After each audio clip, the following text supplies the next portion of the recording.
We all crave it, that feeling of being someone's priority. We want to feel valued, seen, chosen. But what if I told you that being a priority has less to do with how others treat you and everything to do with how you see yourself? It's about embodying a sense of worth that radiates outward, naturally drawing respect and admiration. The Stoics, those ancient philosophers of wisdom and resilience, understood this principle deeply. They knew that true fulfillment doesn't come from chasing external validation, but from cultivating inner strength and self-reliance. This is where your journey to becoming a priority begins, not by demanding attention, but by commanding respect through your actions, your character, and your unwavering sense of self. It's about recognizing that your value is inherent, not conditional on someone else's opinion or affection. Stop seeking external validation. Start building inner strength. We live in a world obsessed with validation, likes, comments, swipes. It's easy to fall into the trap of seeking approval from others, especially romantic partners. But this constant need for external affirmation is a recipe for unhappiness. It makes you dependent on others for your sense of self-worth. The Stoics have a powerful antidote to this detachment. No, not emotional coldness or indifference, but a healthy separation from the outcomes you can't control. This means letting go of the need to please everyone, and accepting that you can't control how others perceive you. Remember, you are not defined by her opinions or anyone else's. When you break free from the approval trap, something incredible happens. You start living authentically, pursuing your passions and making choices that align with your values, not someone else's expectations. This inner freedom is magnetic.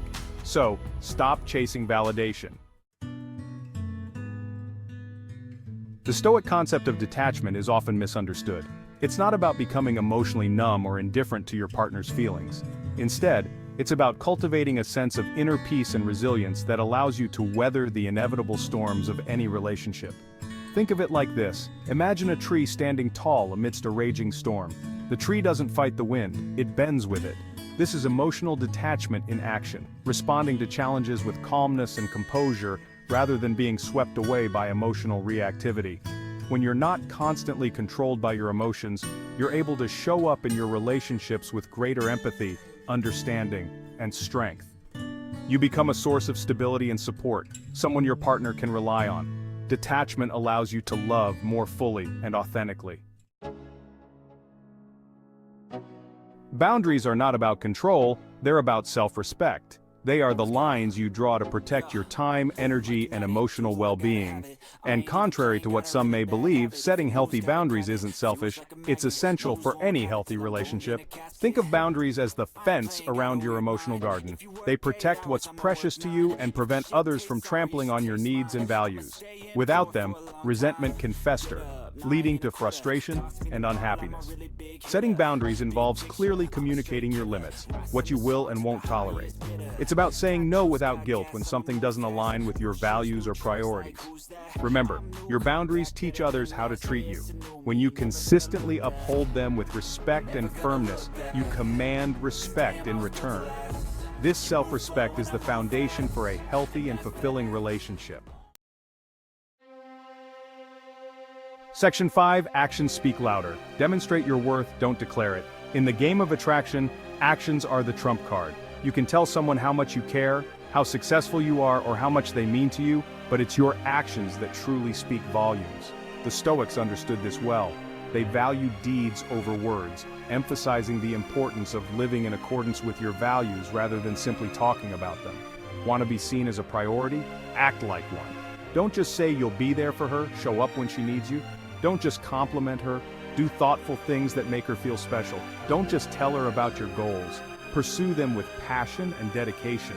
Your actions are a reflection of your priorities. They demonstrate your commitment, your integrity, and your true character. Actions are the currency of respect and admiration. Section 6, The Allure of Mystery. A little distance goes a long way. In a world obsessed with constant connection, there's an undeniable allure to mystery. We're naturally drawn to what we don't fully understand, to what we have to earn. This principle applies powerfully in relationships. Maintaining an element of mystery in your life isn't about playing games. It's about preserving your individuality and fostering a sense of intrigue. Think of it this way. Would you be more interested in a book you've already read cover to cover, or one with a captivating synopsis that leaves you wanting more? The same principle applies to your relationships. Maintaining an element of mystery involves having your own life, interests, and passions outside of the relationship. This doesn't mean being secretive or playing hard to get. It's about retaining a sense of autonomy and allowing the other person to discover you gradually over time. This creates a sense of excitement and anticipation. Section 7. The power of no prioritizing yourself for a more fulfilling life. In the quest to be someone's priority, it's easy to fall into the trap of people-pleasing. We say yes to every request, make ourselves constantly available, and neglect our own needs in the process. But here's a Stoic truth. You can't pour from an empty cup. Prioritizing your own well-being isn't selfish, it's essential. Learning to say no is a superpower. It's about setting healthy boundaries, protecting your time and energy, and honoring your own needs and aspirations. It's about recognizing that you can't be everything to everyone, and that's okay. When you say yes to everything, you spread yourself thin. You become resentful, exhausted, and ultimately less capable of showing up fully in your relationships. But when you prioritize your own well-being, you create a more sustainable and fulfilling life. You have more to give, more energy to invest, and more love to share. Section 8. The reciprocity equation. Balancing the scales in your relationships. Relationships are a two-way street. Both partners need to contribute, support each other, and prioritize the relationship for it to thrive. This isn't about keeping score, but about ensuring a healthy balance of give and take.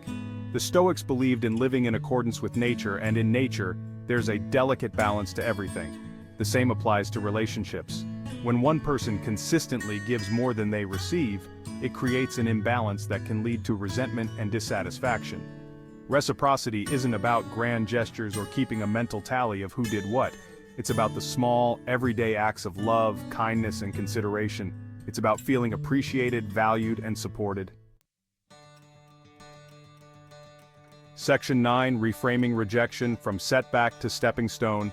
Rejection is an inevitable part of life, especially in the realm of romance. It can sting, bruise the ego, and leave you questioning your worth. But what if instead of viewing rejection as a failure, we saw it as a Stoic opportunity for growth and self-discovery? The Stoics believed in focusing on what we could control, and we can't control how others feel or who they choose to be with.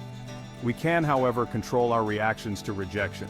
Instead of dwelling on the sting, we can choose to see it as a valuable lesson, a chance to learn more about ourselves and what we're truly looking for in a partner. Rejection can highlight areas where we can grow, whether it's working on our communication skills, building our confidence, or simply refining our approach to dating. It can also serve as a redirection, guiding us towards partners who are genuinely compatible with our values and aspirations. So embrace rejection as an opportunity for growth. Section 10. The Stoic path to priority. Becoming the leading man in your own life. Becoming a priority in someone's life isn't about manipulation or game playing. It's about embodying a sense of self-worth that naturally commands respect and admiration. It's about becoming the leading man in your own life, the hero of your own story. The Stoic path to becoming a priority is paved with self-awareness, emotional resilience, and unwavering self-respect. It's about living in alignment with your values, pursuing your passions with unwavering dedication, and setting healthy boundaries that protect your time, energy, and emotional well-being. It's about understanding that your worth is inherent, not conditional on someone else's opinion or affection. When you embody these Stoic principles, you become a magnet for genuine connection. You attract partners who respect your boundaries, value your contributions, and appreciate you for the amazing man you truly are. Focus on building a life you love, filled with purpose, passion, and genuine connection.